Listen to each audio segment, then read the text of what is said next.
આપ સર્વોને હેતપૂર્વક જય શ્રી સ્વામિનારાયણ। આજની સત્સંગ કથા વાર્તા નિજ મંદિર સાવરકુંડલા।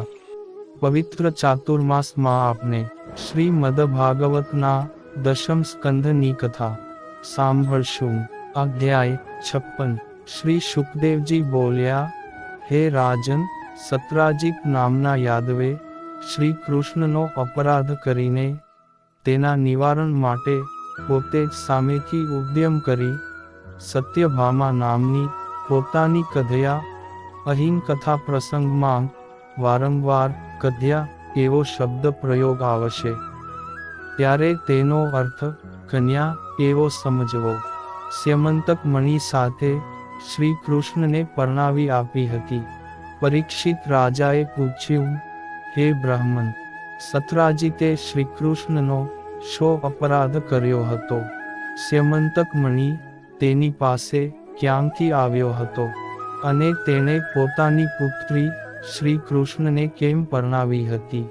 ત્યારે શ્રી શુકદેવજી બોલ્યા, હે કુરુવંશી રાજા, સત્રાજીત સૂર્યનો ભક્ત હોવાથી સૂર્યદેવ ભક્ત સત્રાજીતના સ્વામી છતાં પરમ મિત્ર થયા હતા। તે સૂર્યદેવે પ્રસન્ન થઈ સત્રાજીતને સ્યમંતક નામનો મણિ આપ્યો હતો। હે રાજન, કંઠમાં તે મણિ પહેરી સૂર્યની પેઠે પ્રકાશતા સત્રાજીતે દ્વારકામાં પ્રવેશ કર્યો ત્યારે તેજને લીધે લોકોએ તેને ઓળખ્યો પણ ન હતો। એ વેળાએ દૂરથી જોઈ તેજથી અંજાયેલી દ્રષ્ટિવાળા મનુષ્યોએ આ સૂર્ય આવે છે એવી આશંકાવાળા થઈ પાસાઓથી રમતા શ્રી કૃષ્ણ ભગવાનને કહ્યું, હે નારાયણ, હે શંખ ચક્ર ગદાને ધારણ કરનાર, હે દામોદર, હે કમળ સમાન નેત્રવાળા, હે ગોવિંદ, હે યદુનંદન, આપને અમારા નમસ્કાર હો।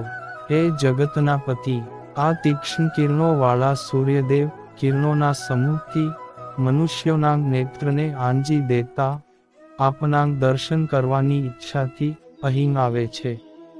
ખરેખર મોટા મોટા દેવો ત્રણે લોકમાં આપનો માર્ગ શોધે છે। હે પ્રભુ, યાદવો માંગ ગુપ્ત રહેલા આપને આજે જાણી સૂર્યદેવ આપના દર્શન કરવા આવે છે। શ્રી શુકદેવજી બોલ્યા, હે રાજન, અજ્ઞાની મનુષ્યોનું તે વચન સાંભળી શ્રી કૃષ્ણ ખૂબ હસ્યા। તેમણે કહ્યું, આ સૂર્યદેવ નથી, આ તો મણિથી પ્રકાશતો સત્રાજીત છે। પછી સત્રાજીતે ઉત્સવથી મંગળો કરેલા પોતાના શોભાયમાન ઘરમાં પ્રવેશી દેવ મંદિરમાં બ્રાહ્મણો પાસે તે મણિની પ્રતિષ્ઠા કરાવી। હે રાજા, તે મણિ દરરોજ 8 ભાર સોનું આપતો હતો।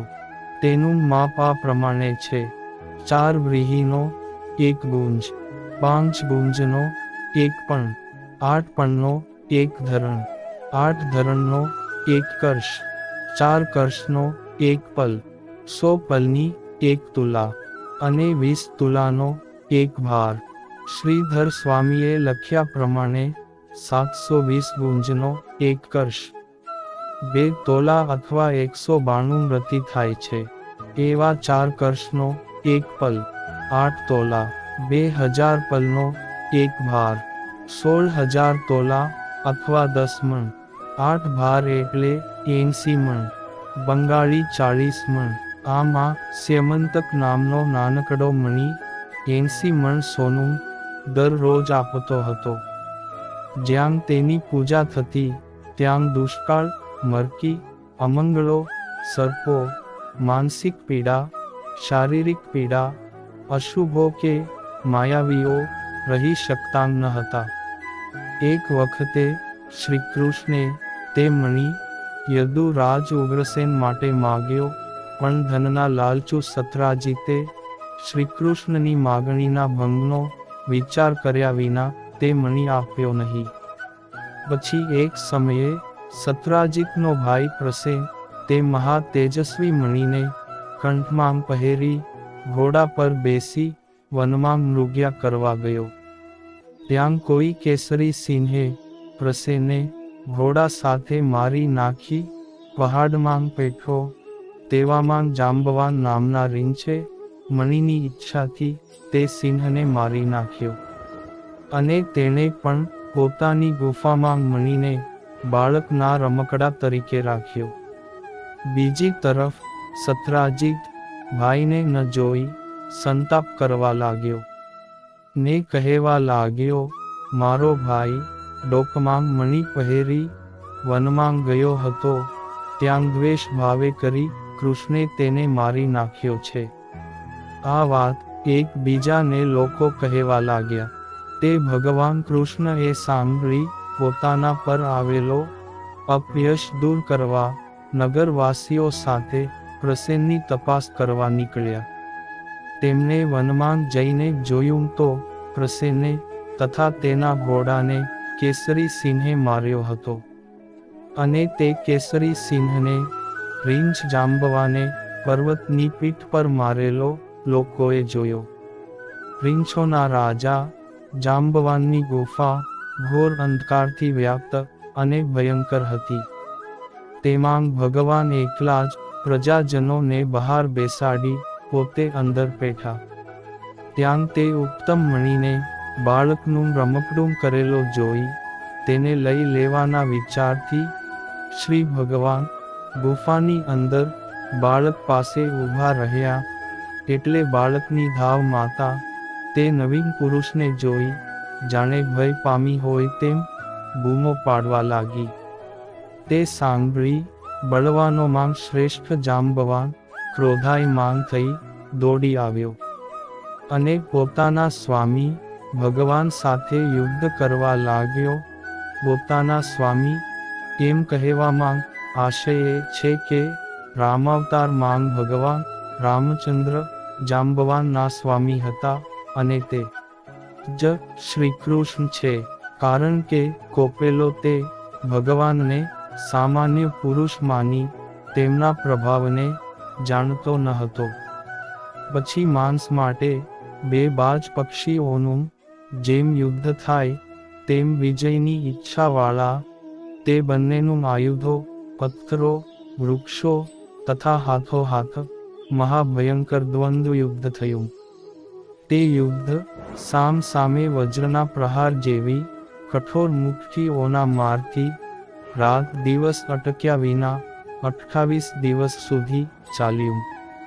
આખરે શ્રીકૃષ્ણની મુઠ્ઠીઓના મારથી જાંબવાનના અંગોના બધા સાંધા ઢીલા થયા, તેનું બળ ક્ષીણ થયું, અને સર્વ અંગોમાં પરસેવાથી રેબઝેબ થઈ અત્યંત આશ્ચર્ય પામી તે બોલ્યો, સર્વ પ્રાણીઓના પ્રાણ, ઇન્દ્રિય બળ, હૃદય બળ તથા દેહ બળ આપ જ છો, અને સર્વનું ઉત્પત્તિ કારણ તથા સર્વના નિયંતા પુરાણ પુરુષ આપ વિષ્ણુને હું જાણું છું.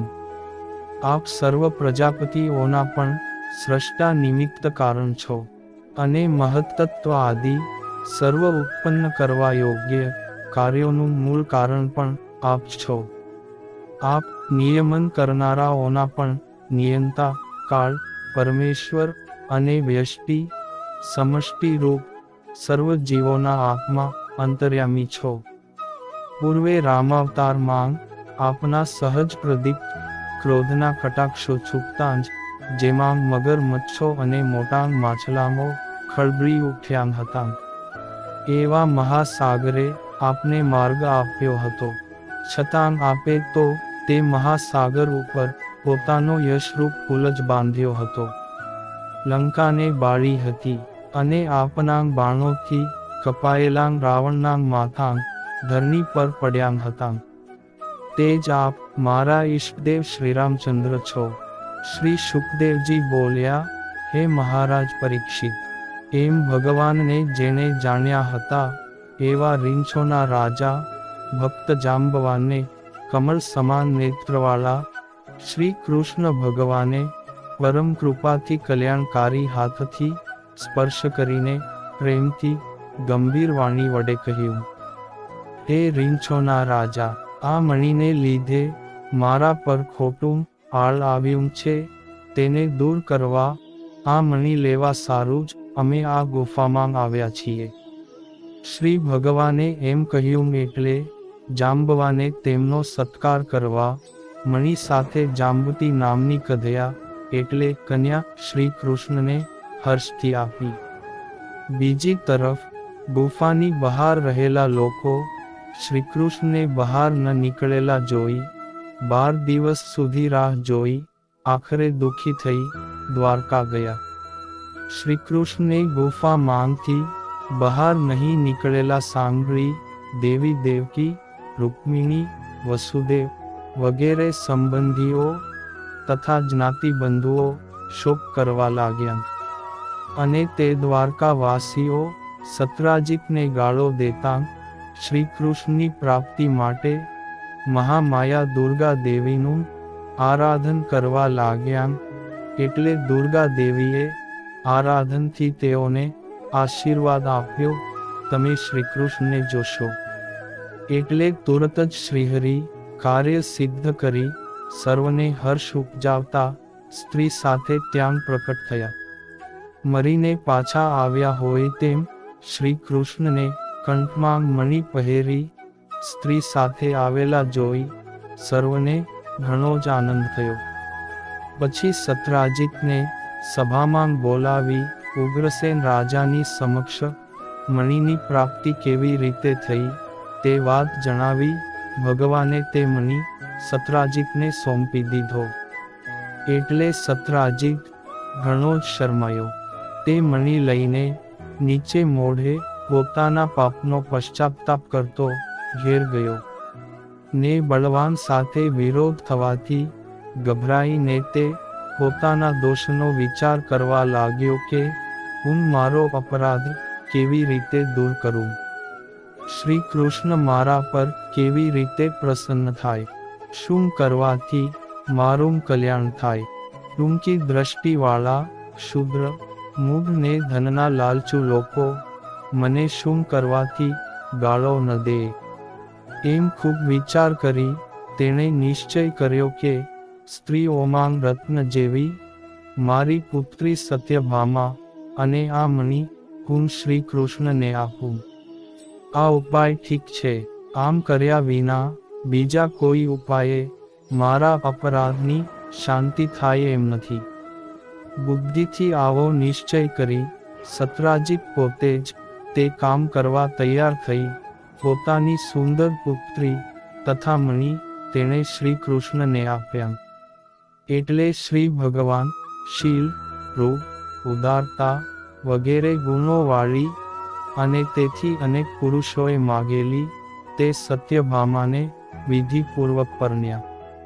ને હે રાજા, શ્રી ભગવાને સત્રાજીતને કહ્યું, અમે તમારો મણી લઈશું નહીં, કારણ કે તમે સૂર્યદેવના ભક્ત છો.